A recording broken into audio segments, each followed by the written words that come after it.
নমস্কার। আজকে দেখুন আমি বানাবো ভাপা পিঠে। এই ঘরে খাওয়ার চাল থেকেই আমি সকালবেলা ভিজিয়ে রেখেছি, এই ৬-৭ ঘন্টার মতন ভিজিয়ে রেখেছি। এখন আমি এটা মিক্সারে গুঁড়ো করে তারপর আমি পিঠেটা বানাবো। দেখুন কিভাবে করি।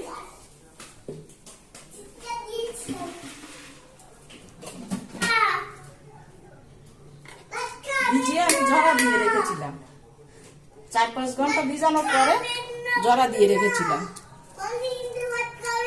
এখন আমি গুঁড়ো করে নিচ্ছি।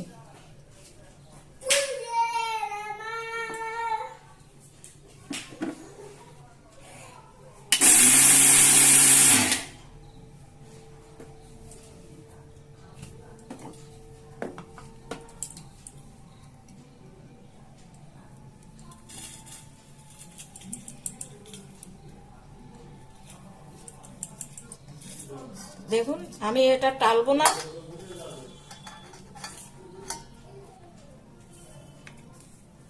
আমি এইভাবে সব চালগুলো মিক্সারে গুঁড়ো করে নিচ্ছি। আমার চালটা গুঁড়ো করা হয়ে গেছে। এবার আমি একটা নিয়েছি একটা কুলো, এর মধ্যে এবার এটা আমি মাখবো।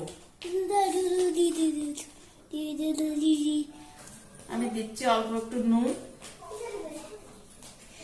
দিচ্ছি এই চামচে 2 চামচ চিনি, এবার আমি এটা ভালো করে মিশিয়ে নিচ্ছি।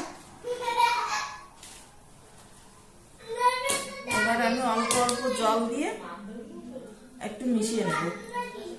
এইভাবে অল্প অল্প দিয়ে এইভাবে আমি সুন্দর করে মিশিয়ে নেব।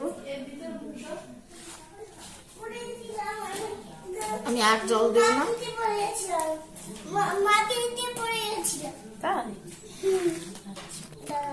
এরকম করে আমি মেখে নিলাম।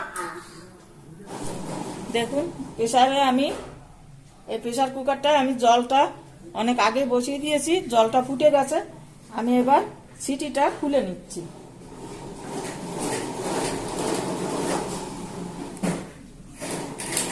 দেখুন এটাকে আপনারা কে কি বলেন জানি না, আমরা বলি এতে তেল ঢালতে হয় বলে তেলের কাপ।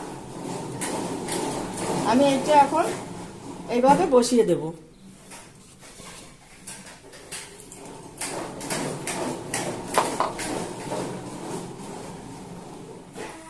আমি নিচ্ছি এই সাইজের বাটি। এই বাটিতে প্রথমে আমি একটু চালের গুঁড়ো মেখে নিচ্ছি। এবার এইভাবে করে আমি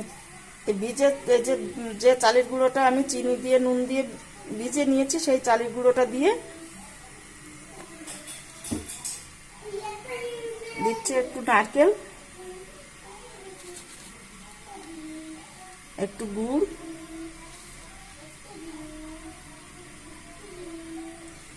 এর উপর আবার চালের গুঁড়ো দিয়ে এইভাবে আমি চেপে চেপে বাটিটা ভরে নিচ্ছি। একটা কাপড় এইভাবে ধরে আমি এর উপরে এইভাবে বসিয়ে দিলাম।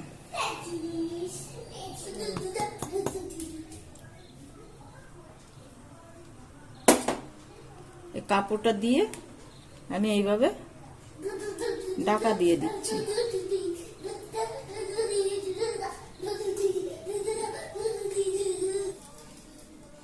আমি আবার আরেকটা বাটিতে সাজিয়ে নিচ্ছি। এই যে চালের গুঁড়ো মেখে নিচ্ছি, এতে তেল টেল মাখানোর কোনো প্রয়োজন নেই। আমি একটু নারকেল দিচ্ছি,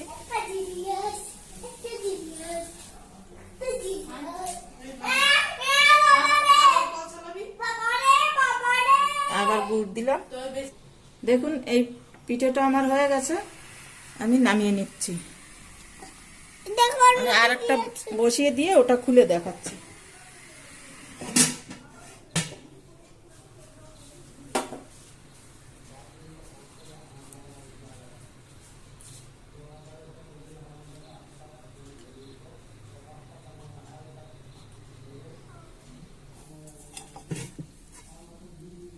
আমি ন্যাকড়ার থেকে খুলে দেখাচ্ছি।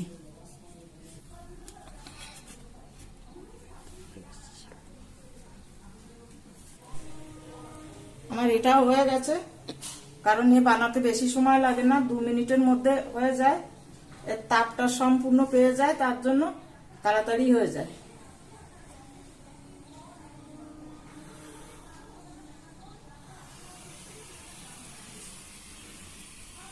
এটাও আমি খুলে দেখিয়ে দিচ্ছি।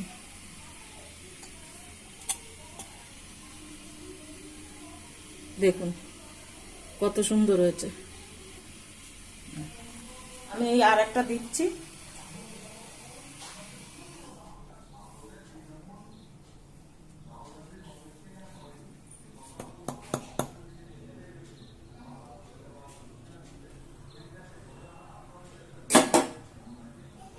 এভাবে আবার ডেকে দিচ্ছি। এইভাবে আমি সবগুলো বানিয়ে নিচ্ছি। দেখুন পিঠেটা আমার বানানো হয়ে গেছে। প্রেসার কুকারে বানাতে কত সহজ, কোনো ঝামেলা করতে হয় না, কিছু করতে হয় না, আর অল্প টাইমেই হয়ে যায়। আমি এই যেভাবে বানিয়েছি এইভাবে আপনারা বানাবেন, বানায় খেয়ে আমাকে বলবেন।